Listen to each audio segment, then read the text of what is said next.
Hello everyone, welcome to Sanvi smile YouTube channel.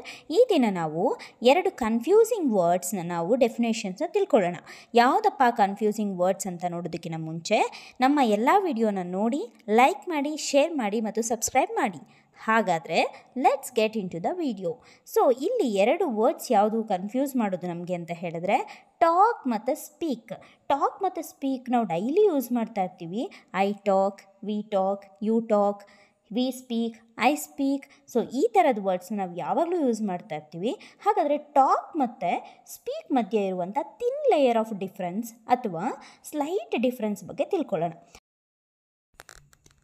Speak is often used in a one-way conversation, such as when addressing a group of people at a meeting or conference. ಇಲ್ಲಿ first line ಗಮನಿಸೋದಾದರೆ speak is often used in a one way conversation, one side conversation ಅಂತ ಅರ್ಥ. ಅಂದರೆ ಒಬ್ಬ ವ್ಯಕ್ತಿ ಮಾತಾಡ್ತಾ ಇರ್ತಾನೆ, another side ಎಲ್ಲರೂ ಕೂತ್ಕೊಂಡು ಕೇಳಿಸ್ಕೊತಾ ಇರ್ತಾರೆ. For an example, such as when addressing a group of people at a meeting or conference. Meeting ಅಥವಾ ಕಾನ್ಫರೆನ್ಸ್ನ ನಾವು ಎಕ್ಸಾಂಪಲ್ ಆಗಿ ತೊಗೋಬೋದು.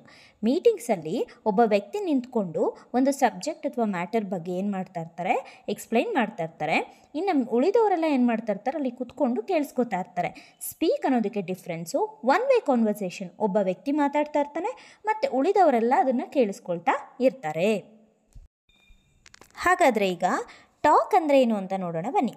Talk is more commonly used in a conversation between many people. Talk ಅಂತ ಹೇಳಿದ್ರೆ ಒಬ್ಬ ವ್ಯಕ್ತಿ ಇನ್ನೊಬ್ಬ ವ್ಯಕ್ತಿ ಅಥವಾ ಹಲವು ವ್ಯಕ್ತಿಯ ಜೊತೆಯಲ್ಲಿ ಮಾತಾಡ್ತಾ ಇದ್ದರೆ ಅದನ್ನು ನಾವು ಟಾಕ್ ಅಂತ ಹೇಳಿಬಿಟ್ಟು ಕರಿತೀವಿ. ಇಲ್ಲಿ ಒಂದು ಕಾನ್ವರ್ಸೇಷನ್ ನೀಟಾಗಿ ಬಿಲ್ಡ್ ಆಗಿರುತ್ತೆ. ಒಬ್ಬ ವ್ಯಕ್ತಿ ಇನ್ನೊಬ್ಬ ವ್ಯಕ್ತಿ ಜೊತೆಯಲ್ಲಿ ಕುಳಿತುಕೊಂಡು ಅಥವಾ ನಿಂತ್ಕೊಂಡು ಮಾತಾಡ್ತಾ ಇರ್ತಾನೆ. ಈಗ ನಾವು ಸ್ಪೀಕ್ ಮತ್ತು ಟಾಕ್ ಇರುವಂಥ ಡಿಫ್ರೆನ್ಸನ್ನು ಎಕ್ಸಾಂಪಲ್ಸ್ ಮುಖಾಂತರ ನಾವೇನು ಮಾಡೋಣ ತಿಳ್ಕೊಳ್ಳೋಣ. ಈಗ ಇಲ್ಲಿ ಈ ಸ್ಲೈಡಲ್ಲಿ ಸ್ಪೀಕ್ಗಿರೋ ಎಕ್ಸಾಂಪಲ್ಸ್ನ ನೋಡೋದಾದರೆ, I heard someone speaking in the corridor. ನಾನು ಕೇಳಿಸ್ಕೊಂಡೆ ಯಾರೋ ಕಾರಿಡಾರ್ ಹತ್ರ ಮಾತಾಡ್ತಾ ಇದ್ದಾರೆ. ಹಾಗಾದರೆ ಟಾಕ್ಗಿರೋ ಎಕ್ಸಾಂಪಲ್ ನೋಡೋದಾದರೆ, I talked with Carroll on the phone yesterday. ನಾನು ಕ್ಯಾರೋಲ್ ಜೊತೆಯಲ್ಲಿ ನಿನ್ನೆ ಮಾತಾಡಿದೆ. ಅಂದರೆ ಈ ಎರಡು ಎಕ್ಸಾಂಪಲ್ಸ್ನ ಗಮನಿಸಿದಾಗ ನಮ್ಗೆ ಡಿಫ್ರೆನ್ಸ್ ಏನು ಅನ್ನೋದು ನೀಟಾಗಿ ಕಾಣಿಸುತ್ತೆ. ಸ್ಪೀಕಲ್ಲಿ I heard someone speaking in the corridor. ಕಾರಿಡಾರಲ್ಲಿ ನಿಂತ್ಕೊಂಡು ಯಾರೋ ಮಾತಾಡ್ತಾ ಇದ್ರು. ಅಂದರೆ ಇವನೇನು ಮಾತಾಡ್ತಿಲ್ಲ, ಕಾರಿಡಾರಲ್ಲಿ ನಿಂತ್ಕೊಂಡು ಯಾರೋ ಮಾತಾಡೋದನ್ನು ಕೇಳಿಸ್ಕೊತಾನೆ.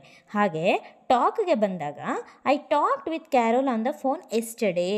ಅವಳೇ ಡೈರೆಕ್ಟಾಗಿ ಕ್ಯಾರೋಲ್ ಹತ್ರ ನಿನ್ನೆ ಏನು ಮಾಡಿರ್ತಾಳೆ, ಮಾತಾಡಿರ್ತಾಳೆ. ಸೊ ಹಾಗಾಗಿ ಇಬ್ಬರ ಕಾನ್ವರ್ಸೇಷನು ಅಲ್ಲಿ ಬಿಲ್ಡ್ ಆಗಿರುತ್ತೆ.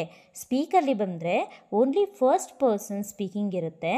ಇಲ್ಲಿ ಟಾಕಲ್ಲಿ ಬಂದಾಗ ಫಸ್ಟ್ ಪರ್ಸನ್ ಮತ್ತು ಸೆಕೆಂಡ್ ಪರ್ಸನ್ ಇಬ್ಬರು ಟಾಕು ಬಿಲ್ಡ್ ಆಗಿರೋದ್ರಿಂದ ಇದು ಟಾಕ್ಗೆ ಪರ್ಫೆಕ್ಟ್ ಎಕ್ಸಾಂಪಲ್ ಆಗಿದೆ.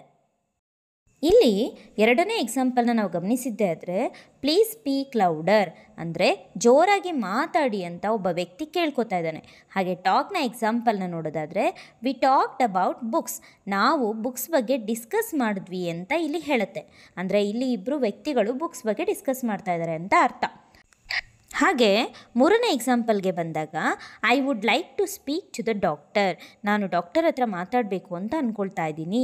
ಅಂದರೆ ಒಬ್ಬ ವ್ಯಕ್ತಿ ನಾನು ಡಾಕ್ಟರ್ ಹತ್ರ ಮಾತಾಡಬೇಕು ಅಂತ ಅಂದ್ಕೊಳ್ತಾ ಇದ್ದೀನಿ ಅಂತ ಹೇಳ್ತಾನೆ. ಹಾಗೆ ಟಾಕ್ಗೆ ಬಂದಾಗ, my brother and I talked about our future plans.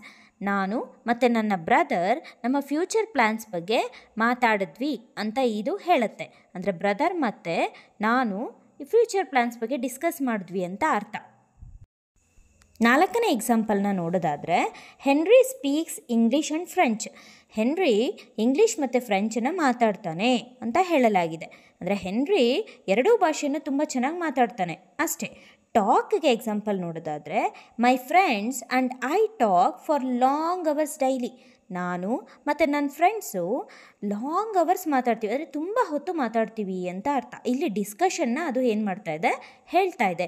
ಹಾಗಾಗಿ ಸ್ಪೀಕ್ ಅಂತ ಬಂದಾಗ ಒನ್ ವೇ ಕಾನ್ವರ್ಸೇಷನ್ನು, ಟಾಕ್ ಅಂತ ಬಂದಾಗ ಟೂ ವೇಸ್ ಕಾನ್ವರ್ಸೇಷನ್ ಅಥವಾ ಡಿಸ್ಕಷನ್ ಅಂತ ಹೇಳ್ಬೋದು. ಕನ್ನಡದಲ್ಲಿ ಸ್ಪೀಕ್ ಮತ್ತು ಟಾಕ್ಗೆ ಎರಡಕ್ಕೂ ಒಂದೇ ಅರ್ಥನೇ ಬರುತ್ತೆ ಅಥವಾ ಒಂದೇ ಮೀನಿಂಗೇ ಬರುತ್ತೆ. ಸ್ಪೀಕ್ ಅಂದರೂ ಮಾತನಾಡುತ್ತಾರೆ, ಟಾಕ್ ಅಂದರೂ ಕೂಡ ಮಾತನಾಡುತ್ತಾರೆ. ಆದರೆ ಇಂಗ್ಲೀಷ್ಗೆ ಬಂದಾಗ ಅದರಲ್ಲಿ ಒಂದು ಥಿನ್ ಲೇಯರ್ ಆಫ್ ಡಿಫ್ರೆನ್ಸ್ ಇರುತ್ತೆ. ಈ ಥರ ನೀವು ಡಿಫ್ರೆನ್ಸಸ್ನ ತಿಳ್ಕೊಳ್ಳೋದು ನಿಮ್ಮ ಸ್ಪೋಕನ್ ಇಂಗ್ಲೀಷ್ನ ಬಿಲ್ಡ್ ಮಾಡುತ್ತೆ ಮತ್ತು ಫ್ಲೂಯೆನ್ಸಿನೂ ಕೂಡ ಬಿಲ್ಡ್ ಮಾಡುತ್ತೆ. ಈ ಥರ ಸ್ಪೋಕನ್ ಇಂಗ್ಲೀಷ್ಗೆ ಸಂಬಂಧಪಟ್ಟ ವಿಡಿಯೋಸ್ನ ನಾವು ಪ್ಲೇಲಿಸ್ಟ್ನಲ್ಲಿ ಸಪ್ರೇಟಾಗಿ ಸ್ಪೋಕನ್ ಇಂಗ್ಲೀಷ್ ಅನ್ನೋ ಹೆಸರಲ್ಲಿ ಹಾಕಿರ್ತೀವಿ.